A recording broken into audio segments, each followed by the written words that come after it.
So today I kind of want to do something a little different. The other day I was just watching some YouTube videos and I came across this one by Ethan Schlabowski. And in the video he essentially said that if you're just cooking with recipes strictly, you're never going to learn how to cook. He was actually talking about that if you really want to learn, you'd have to step out of your comfort zone and try and force yourself to come up with recipes on your own. And one of the methods he suggested to do that was to go to the grocery store without a plan, without a list, and to just kind of wing up a recipe on the spot. And that sounded a little scary, but a little exciting, so I thought I'd give it a shot. So today I'm gonna go to the grocery store. I'm gonna take you guys with me, and I'm just gonna wing it. I'm gonna go there with hopes and dreams, no list, no plan, and I'm just gonna walk around and see what speaks to me. I don't know, see what comes to mind, and hopefully we'll get something good out of it. So take a trip with me to the store, and let's see what we get. Okay, so just walking up to the store, I already feel a little naked. I usually have a list the size of my arm when I come here, so not having one kind of sucks. I started out in the vegetable aisle because it was the first one. Just because I don't have a list, that doesn't mean I can't gravitate towards the classics, you know, the peppers and onions, the 1-2 combo. And from there I thought a potato could be a nice addition. But on to the main event, the meat aisle. This is where the sausage is made. Of course I'm going to grab some chicken and maybe some ground chicken. Again, I have no idea what I'm doing here, I'm just kind of grabbing things. Some ground beef sounded pretty good too. I don't know, we're just improvising, seeing where this takes us. Here in the bread aisle, I don't know what I'm going to do with bread, but I'm going to get some. Here's where the gear started turning a little bit. Started getting a little bit of an idea of what I wanted. So I went ahead and grabbed some lime juice. I think I know what I want to do with this.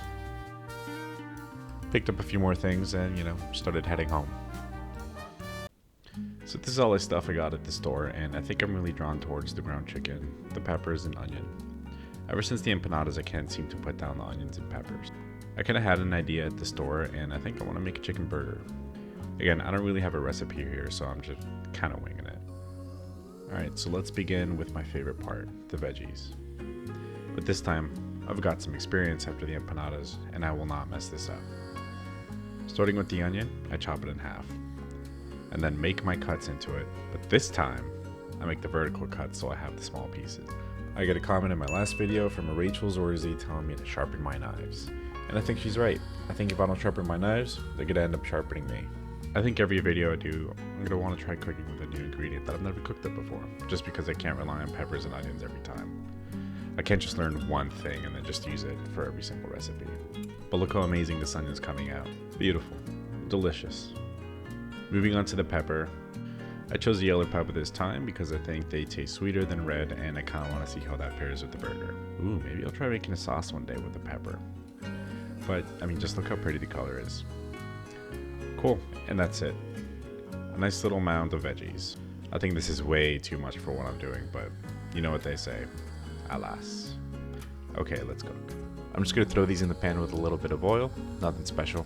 Stir them around a little bit, let them, get a little evenly distributed.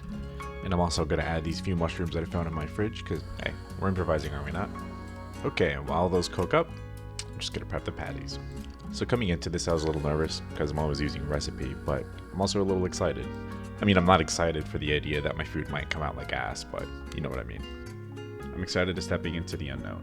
Again, I'm just kind of improvising here, so I'm not going to really go crazy because I don't know how to yet. So I just kind of took the chicken, put it in a bowl, just sprinkled whatever spices I had in my cupboard in there. I went with turmeric, garlic, cumin, smoked paprika, and salt. Okay, I need to take a quick pause. I've been trying to teach myself some video editing, just to, try and make these videos a little better. And that little animation with the spices, the cute one you just saw with all the little popping noises, this one right here. I went with turmeric, garlic, cumin, smoked paprika, and salt. Yeah, that took me an hour and a half. It's 5 seconds long. I got work tomorrow. I gotta go to sleep. But instead I'm out here animating motherfucking paprika. So I hope you liked it. Anyway, back to it. I didn't really have much of an idea behind why I chose these. I just kind of smelled them and thought that they had the same vibes. I almost added cinnamon in there, but that was a little too crazy. So I didn't really know how to mix all this in, so I just kind of went for it. This felt so counterintuitive. I can feel the salmonella seeping into my hands through osmosis. I can't wait to contaminate my whole kitchen. The texture of this is so weird. It's kind of like wet dirt. I guess I'm describing mud. It's kind of like mud. It's mud, which is the last thing I want to be describing my dinner as. But now that I've got my hands thoroughly soaked in bird flu, this is all done and ready to get balled up. I gotta close my eyes and pretend I'm playing with Play-Doh here. I'm a bit of a germaphobe, so this is making me so deeply uncomfortable, it's not even funny. It's okay, I just have to wash my hands. It's okay, I can do this. Okay, these look pretty good, so I can stop torturing myself and just set them aside for now. BRB gonna go boil my hands. So I made 2 of these so that I can pretend I'm not cooking just for myself and that I have someone else with me. But they're about ready to get cooked up, so let's let these big boys on the grill. Or my pan. Man, these things are huge. I don't know what I'm thinking cooking up the whole pack. I could lie to you and say that there's someone else here with me, but there isn't. It's just me. So I'm taking my spatula and just kind of squeezing them down, hoping that they'll get smaller, but I don't really know what kind of logic that is. It feels like I'm running a Mondo burger here. But anyway, you guys watching at home are lucky because these took super long to cook. I'm not kidding, they took maybe like 30 to 45 minutes. And I think this is where I could have done it differently. I think I should have just made them smaller. Or if I was dead set on eating 80 pounds of chicken, I could have at least made multiple different patties. Like instead of 2 big ones, maybe 4 small ones. And given the fact that this is chicken, I was obsessively taking the temperature every couple of minutes. No way was I touching these things until they were 165. I'm not trying to have a medium rare chicken burger. So while I wait the 3 business years for the patties to cook, I'm gonna make the sauce. This is a sauce that I'm proud of. I came up with it with making tacos one day. I think I featured it here before. It's a simple sauce really. You just combine mayo, paprika, chili powder, salt, and lime juice. And you just mix it up and that's it. Easy peasy lemon squeezy, you know what I mean, fettuccine. Alright, so the burgers are finally done so I can put everything together. Just gotta prep the buns, la-da-doo, get the sauce on there, la-da-dee, and add the burgers. Man, these things are bricks. They have some serious weight to them too. Just gonna top it off with the veggies, get them things on there. Just close them up. And voila. Yeah, it looks pretty good, huh? I mean, it kind of looks a little like genetically modified, just given how big they are, but oh well. Alright, let's see how they taste. Okay, I actually really like it. The spice blend is really subtle, but comes through just enough, which I'm surprised about. I really thought all the spices I added were going to slap me in the face. I'll be honest with you, they're very dry. I think maybe next time I'll try and figure out how to keep the moisture. I also have to make these way smaller because not only did they take forever to cook, but I mean, look at this fucking thing. It's huge.